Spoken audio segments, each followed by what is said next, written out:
नमस्कार दोस्तों, आप सभी का स्वागत है। आज के इस वीडियो में भारत पर होने वाला जो अरब आक्रमण था उसके बारे में पूरी चर्चा करेंगे। जो पहला अरब आक्रमणकारी था जो सफल हो गया था भारत पर आक्रमण करने में, वो मोहम्मद बिन कासिम था। उसी के इर्द गिर्द ये सारी जानकारी घूमती है, तो जो आपकी परीक्षा के लिए बहुत उपयोगी है। ये वीडियो आप देख लीजिए, सारी की सारी इम्पोर्टेंट जानकारी आपके दिमाग में बैठ जाएगी, वो कभी आप भूलेंगे नहीं। तो कोई भी एग्ज़ाम होगा जिसमें अरब आक्रमण से अगर कोई प्रश्न पूछा जाएगा तो आप आसानी से उसका जवाब दे पाएंगे। तो चलिए शुरुआत करते हैं भारत पर होने वाले अरब आक्रमण की। देख लीजिए, भारत पर होने वाला पहला मुस्लिम आक्रमण था, ये याद रखिएगा। भारत पर होने वाला पहला मुस्लिम आक्रमण जो था वो कौन सा था? अरब आक्रमण था, ये आप अपने दिमाग में रखिए। और दूसरा मुस्लिम आक्रमण जो हुआ था वो तुर्कियों के द्वारा हुआ था। तुर्की आक्रमण, ये दूसरा मुस्लिम आक्रमण था। पहला मुस्लिम आक्रमण आज हम पढ़ेंगे अरब आक्रमण। तो अरब आक्रमण जो भारत में हुआ था उसमें जो आक्रमणकारी था उसका नाम क्या है, जो भारत पर आक्रमण करने में सफल हो गया था? मोहम्मद बिन कासिम। 712 ईस्वी में उसने भारत पर आक्रमण किया था, 712 ईस्वी में। और तुर्की आक्रमण जब हम आप पढ़ेंगे तो मैं आपको बताऊंगा कि पहला तुर्की जो आक्रमण सफल हुआ था भारत पर, वो महमूद गजनवी इम्पोर्टेंट है। हालांकि इसके पिता ने भी भारत पर आक्रमण किया था, वो भी कुछ हद तक सफल हो गए थे, लेकिन उनके बारे में कुछ ही जानकारी आपको लेनी है। लेकिन जो तुर्की आक्रमण, पहला तुर्की आक्रमण जब पढ़ेंगे तो मोहम्मद गजनवी के बारे में ही सारी जानकारी आपको पढ़नी है। तो इतिहासकार ये बताते हैं कि मोहम्मद गजनवी ने भारत पर 17 बार आक्रमण किया था। और जो 17 बार आक्रमण किया था, उन 17 के 17 आक्रमण में एक आक्रमण ऐसा था जो इतिहास में अभी भी याद किया जाता है। वो था सोमनाथ मंदिर पे जो उसने लूटपाट की थी। गुजरात का जो सोमनाथ मंदिर है उसको लूटा था, वो बहुत महत्वपूर्ण था। उसके बारे में हम पढ़ेंगे अच्छे से जब हम मोहम्मद गजनवी के बारे में पढ़ेंगे। और दूसरा जो तुर्की आक्रमण हुआ था वो मोहम्मद गोरी के द्वारा हुआ था। वो 1175 ईस्वी में हुआ था। लगभग 150 साल के बाद मोहम्मद गोरी ने भारत पर आक्रमण किया था। ये दूसरा तुर्की आक्रमण था भारत पर। मोहम्मद गोरी और पृथ्वीराज चौहान के बीच में दो युद्ध लड़े गए थे जो आज भी इतिहास में याद किए जाते हैं। तराइन का पहला युद्ध 1191 ईस्वी में, तराइन का दूसरा युद्ध 1192 ईस्वी में। पहले युद्ध में मोहम्मद गोरी हार जाता है, लेकिन दूसरे युद्ध में मोहम्मद गोरी जीत जाता है। तो जो मोहम्मद गोरी के बारे में पढ़ेंगे तो ये भी पढ़ेंगे। मोहम्मद गोरी के कई दास थे, कई गुलाम हुआ करते थे। एक गुलाम का नाम कुतुबुद्दीन ऐबक जो सबसे महत्वपूर्ण था, और कुतुबुद्दीन ऐबक ने ही दिल्ली सल्तनत की स्थापना की। तो दिल्ली सल्तनत में टोटल 5 वंश आपको पढ़ने हैं, बहुत बड़ा टॉपिक है। ऐसा कोई एग्ज़ाम बता दीजिए जहाँ पे अगर इतिहास से प्रश्न पूछे जाते हैं तो दिल्ली सल्तनत से ना आते हों। दिल्ली सल्तनत बहुत इंपॉर्टेंट टॉपिक है। तो आज हमें फ़िलहाल पढ़ना है भारत पर होने वाला अरब आक्रमण। आक्रमणकारी का क्या नाम है जो सफल हुआ था? मोहम्मद बिन कासिम, 712 ईस्वी में। इससे पहले भी कई अरबियों ने भारत पर आक्रमण किए थे, लेकिन वो सफल नहीं हो पाए थे। पहला सफल आक्रमण जो किया गया था अरबों के द्वारा वो मोहम्मद बिन कासिम के द्वारा किया गया 712 ईस्वी में। कब किया गया था? 712 ईस्वी में। ठीक है। अब ये जो आक्रमण किया था किस क्षेत्र में किया था? जो आज का पाकिस्तान के पास क्षेत्र है सिंध, तो सिंध क्षेत्र में किया था। ठीक है।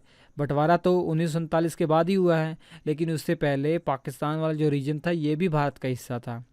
तो भारत के सिंध क्षेत्र में मोहम्मद बिन कासिम ने आक्रमण किया था। मोहम्मद बिन कासिम ने भारत का जो सिंध वाला क्षेत्र है, यहाँ पे एक जगह थी जिसका नाम है रावर या रेवार भी से कहा जाता है। तो 712 ईस्वी में यहाँ पे युद्ध लड़ा था। वो किसके किसके बीच में युद्ध लड़ा था? मोहम्मद बिन कासिम और सिंध के एक राजा थे दाहिर, राजा दाहिर और मोहम्मद बिन कासिम के बीच में ये युद्ध हुआ था। और इस युद्ध में जो जीत गया था वो मोहम्मद बिन कासिम जीता था। कौन जीता था? मोहम्मद बिन कासिम की जीत हुई थी और राजा दाहिर हार जाते हैं। 712 ईस्वी में ये सफल हो गया और एक साल के बाद इसने मुल्तान पर आक्रमण कर दिया और मुल्तान पे भी अपना अधिकार कर लिया। तो देख लीजिए, ये रीजन है सिंध, मुल्तान, ये मुख्य तौर पर ये इसके कब्जे में आ गए हैं। 713 ईस्वी में इसने मुल्तान पर भी आक्रमण कर दिया। तो सिंध जीत लिया, मुल्तान जीत लिया, सबसे पहले आपको ये जानना चाहिए कि मोहम्मद बिन कासिम ने आखिर भारत पर आक्रमण किया क्यों। आखिर अरबों ने भारत पर आक्रमण किया क्यों, इसका कारण क्या है वो हम समझते हैं। आगे बढ़ने से पहले मैं एक बहुत महत्वपूर्ण जानकारी आपको बताना चाह रहा हूं कि श्री एजुकेशन ऐप लॉन्च हो चुकी है, डाउनलोड कर लीजिए, वीडियो के डिस्क्रिप्शन में है और वहां पर जीएस के क्लास नोट्स अवेलेबल हो चुके हैं। बहुत ही बेहतरीन क्लास नोट्स हैं। इसे पढ़ने के बाद जीएस आपका सबसे फेवरेट जो है पोर्शन हो जाएगा। कोई भी परीक्षा हो, जीएस में आप बहुत अच्छा स्कोर करेंगे। तो जरूर डाउनलोड कर लीजिए श्री एजुकेशन के class notes. Thank you. Sindh जीत लिया, मुल्तान जीत लिया, वो तो अलग बात है। आखिर क्यों किया आक्रमण उसने, उसका कुछ कारण था।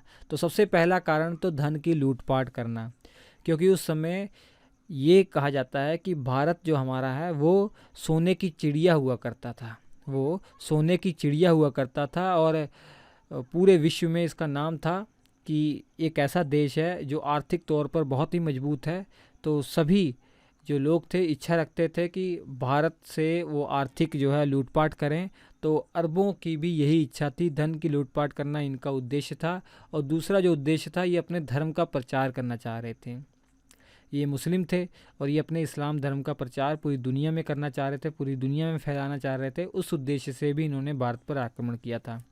और तीसरा बहुत महत्वपूर्ण जो कारण था, जो अरब के व्यापारी थे ना, वो बहुत परेशान हो गए थे, क्योंकि सिंध क्षेत्र के पास जो समुद्र वाला इलाका है, समुद्र के आसपास का जो इलाका है, जो इलाका है देवल बंदरगाह, ये आप देख पा रहे हैं मैप में, ये देवल बंदरगाह है। देवल बंदरगाह के पास जब भी अरब यात्रियों के, जो अरब व्यापारी थे, उनके जहाज़ जाया करते थे जिनमें व्यापार का बहुत सामान हुआ करता था, माल हुआ करता था, उसे लूट लिया जाता था। लूटता कौन था? देवल बंदरगाह के पास आसपास जो क्षेत्र था ना, वहाँ पे एक लूटपाट करने वाली जनजाति रहती थी, लुटेरी जनजाति रहती थी। और वो ये जो है इन जहाज़ों को लूट लिया करती थी। इससे बहुत परेशान थे अरब वाले, अरब व्यापारी वाले बहुत परेशान थे। इसलिए अरब वाले ये चाहते थे कि जो सिंध वाला क्षेत्र है, जहाँ पर उनके साथ बहुत लूटपाट की जा रही है, ये उनके अधिकार में आ जाए। ये उनके अधिकार में जब आ जाएगा तो वहाँ पे लुटेरों को, जो जनजाति है वहाँ पे, ये उन पर कंट्रोल कर लेंगे, उन्हें समाप्त कर देंगे। तो इसी प्रकार की एक घटना घटी 708 ईस्वी में। उसी घटना के कारण इनको एक मौका मिल गया भारत पर आक्रमण करने का। ये मौका किस लिए मिल गया, मैं आपको बताता हूँ, पूरी कहानी समझिए। श्रीलंका, आज जानते हैं आप, श्रीलंका को उस समय सिंहल द्वीप या सिंघल द्वीप कहा जाता था। तो कई अरब व्यापारी श्रीलंका में रहकर व्यापार करते थे, बहुत अच्छा पैसा वो कमा लेते थे, अपनी जीवन जो है बहुत अच्छा गुजारते थे। तो समुद्र में एक दुर्घटना घटी, एक व्यक्ति की मृत्यु हो गई, एक अरब वासी की मृत्यु हो गई, अरब व्यापारी की मृत्यु हो गई। उसकी फैमिली भी श्रीलंका में ही थी उस समय, उसकी वाइफ थी और उसके कई बच्चे थे। तो श्रीलंका के राजा ने ये कहा कि ये जो है फैमिली है, इन्हें सुरक्षित इनके क्षेत्र में पहुंचाया जाए, इनके देश में पहुंचाया जाए। तो आज का जो इराक वाला क्षेत्र है ना, वहाँ के ये निवासी थे। तो श्रीलंका के जो राजा थे, उन्होंने बाकायदा 8 जो जहाज़ थे पानी वाले, उनकी व्यवस्था की और उनमें कई उपहार और अपनी तरफ से कई चीज़ें जो हैं इनके लिए वहाँ पे रख के और इनको भेज दिया। जब ये जा रहे थे, फिर जब वो सिंध वाले क्षेत्र में पड़े, सिंध वाले जो क्षेत्र है देवल बंदरगाह के पास यूं ही पहुँचे, तो इनके साथ लूटपाट कर ली जाती है। लूटपाट करने वाले वही लुटेरे हैं, जो जनजाति है, लुटेरी जनजाति, उन्होंने ये लूटपाट कर ली। और ये जानकारी अब जाकर मिलती है इराक के राज्यपाल, इराक के राज्यपाल उसमें अल हजाज बिन यूसुफ थे। उनको जब ये जानकारी मिलती है कि उनके देश के एक निवासी की इस तरीके से लूटपाट की गई, और वो जो फैमिली आ रही थी पहले से ही उनकी किस्मत ख़राब है कि उनके जो है फैमिली मेम्बर की मृत्यु हो चुकी है और उनके साथ ये लूटपाट की जा रही है। तो इराक के जो राज्यपाल थे, जिनका नाम अल हजाज बिन यूसुफ था, इन्होंने मैसेज पहुंचाया सिंध में। और सिंध के उस समय राजा कौन थे? राजा दाहिर, पहले भी हमने बताया। राजा दाहिर के पास ये मैसेज भिजवाया कि राजा साहब, हमारे कुछ क्षेत्र के जो लोग थे, हमारे जो कोई व्यापारी फैमिली थी, वो जा रही थी और देवल बंदरगाह के पास उनके साथ लूटपाट कर ली गई है। और लूटपाट जो की गई है वो आपके ही क्षेत्र में रहने वाले लुटेरों ने की है। तो जो भी हर्जाना है, जो भी नुकसान हुआ है, आप कृपया करके वो वापस लौटा दीजिए। तो राजा दाहिर ने ये जवाब दिया, भाई मेरे हाथ में क्या है, वो जो लुटेरे हैं वो मेरे ही कंट्रोल में नहीं हैं, तो मैं कहाँ से लौटा पाऊँगा, मैं आपकी इसमें कोई हेल्प नहीं कर सकता। जब ये जानकारी मिलती है अल-हज्जाज बिन यूसुफ को, तो उन्हें गुस्सा आ जाता है और वो अपने भतीजे, और वही उनका दामाद भी था, भतीजा भी था, दामाद भी था, उसका नाम था बिन कासिम, मोहम्मद बिन कासिम, मीर कासिम नहीं है ये, मोहम्मद बिन कासिम है ये, ठीक है। ये कौन है, मोहम्मद बिन कासिम। उसको कहते हैं कि वो भारत पर आक्रमण करे, भारत में सिंध वाले क्षेत्र पर आक्रमण करे। यही कारण था 712 ईस्वी में सिंध पर आक्रमण किया जाता है मोहम्मद बिन कासिम के द्वारा, और राजा दाहिर को हरा दिया जाता है। पहले सिंध को अपने अधिकार में लेता है, उसके बाद मुल्तान को भी अपने अधिकार में ले लेता है। तो होप आपको कारण भी समझ में आ गया होगा, और किसने आक्रमण किया था, वो पहला अरब आक्रमणकारी कौन था, मोहम्मद बिन कासिम, 712 ईस्वी में और 713 ईस्वी में 2 बार उसने आक्रमण किया, पहला सिंध पे फिर मुल्तान पे, ठीक है। और कारण क्या था ये भी आपको समझ में आ गया। अब नेक्स्ट जो है चीज़ ये आपको समझनी है कि भारत पर जो अरबी आक्रमण हुआ था उससे भारत पर क्या प्रभाव पड़े हैं। जैसे कई और देश वाले किसी दूसरे देश पर आक्रमण करते हैं ना, तो उस देश पर कुछ इफ़ेक्ट छोड़ जाते हैं, ठीक है। वो क्या प्रभाव डाला हमारे भारत पर अरबी आक्रमणकारियों ने, या अरबी आक्रमण जो हुआ था भारत में उसके बाद भारत पर क्या प्रभाव पड़ा, वो हम समझते हैं। सबसे पहले तो देख लीजिए, इस्लाम धर्म भारत में आ गया था, क्योंकि ये पहला मुस्लिम आक्रमण था। इससे पहले हम इस्लाम धर्म को नहीं जानते थे और इस्लाम धर्म का प्रचार भारत तक हो गया, तो पहला प्रभाव तो यही है। और दूसरा, भारत में जो सिंध वाला क्षेत्र है ना, वहाँ पर रहने वाले लोगों के ऊपर जजिया कर लगाया गया। किसके द्वारा, अरबियों के द्वारा जजिया कर लगाया गया। जजिया कर एक ऐसा इस प्रकार का जज कर होता है जो नॉन मुस्लिम पर लगाया जाता है या काफिरों पर लगाया जाता है। जो मुस्लिम नहीं है उन्हें काफिर कहा जाता है, उन पर जो लगाया जाने वाला जो टैक्स होता है उसे जजिया कर कहा जाता है। तो ये जजिया कर पहली बार भारत में सिंध वाले क्षेत्र में लगाया गया, किसके द्वारा, अरबियों के द्वारा लगाया गया। और भारत में खजूर की खेती की शुरुआत हो गई। अरब आक्रमण से ये प्रभाव पड़ा कि भारत में इससे पहले खजूर की खेती नहीं हुआ करती थी, अब खजूर की खेती होना शुरू हो गया। दूसरा, हम ऊँट वूट नहीं पाला करते थे, लेकिन भारत पर जब अरबी आक्रमण हुआ तो हमने सीखा कि ऊँट भी पाले जाते हैं, तो ऊँट पालने की प्रथा भी हमने अरबियों से ही सीखी। और भारत वाले क्षेत्र में दिरहम नामक मुद्रा की शुरुआत हो गई। सऊदी अरब की जो करेंसी है उसे दिरहम ही आप जानते ही हैं, तो दिरहम नामक मुद्रा की शुरुआत भारत वाले क्षेत्र में अरबियों के द्वारा ही की गई।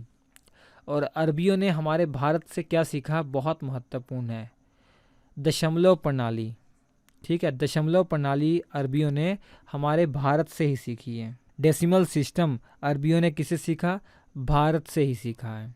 उसके बाद यूरोप में चला गया ये सिस्टम। और जो हमने मानसून शब्द जो हम बोलते हैं, मानसून शब्द ये हमें किसने दिया, अरबियों ने ही दिया। अरब जो लोग थे यही मानसून शब्द मतलब जानते थे, और इन्होंने ही हमें मानसून शब्द के बारे में बताया। मानचित्र कला भी हमने अरबियों से ही सीखी, ठीक है। आर्ट ऑफ मैपिंग हमने अरब लोगों से ही सीखी। इसके अलावा एक बुक है, एक पुस्तक है, ब्रह्मा सिद्धांत। ये किसके द्वारा लिखी गई है, ब्रह्मगुप्त के द्वारा लिखी गई है। ब्रह्मगुप्त के द्वारा लिखी गई एक पुस्तक ब्रह्मा सिद्धांत, इसका अरबी में अनुवाद करवाया गया था अरबियों के द्वारा। और वो कौन सा अरबी था जिसने इसे अरबी में अनुवाद करवाया था, अल फजारी। अल फजारी ने एक पुस्तक को अरबी भाषा में अनुवाद करवाया था। वो पुस्तक कौन सी थी, ब्रह्मा सिद्धांत। और इसके रचयिता कौन थे, ब्रह्मगुप्त। इसके रचयिता कौन थे, ब्रह्मगुप्त। इसके अलावा कई और पुस्तकें थीं जिन्हें अरबी भाषा में अनुवादित किया गया, जैसे आर्यभट्ट का सूर्य सिद्धांत, चरक संहिता, सुश्रुत संहिता, पंचतंत्र, इनको भी अरबी भाषा में कन्वर्ट कराया गया। तो ये अरब आक्रमण है भारत में। यही सारी जानकारी आपको चाहिए, और परीक्षा में यहीं से प्रश्न पूछे जाएंगे अगर अरब आक्रमणकारियों से पूछे जाते हैं। इसके बाद वाले वीडियो में मैं आपको तुर्की आक्रमण बताऊंगा, भारत पर होने वाला तुर्की आक्रमण।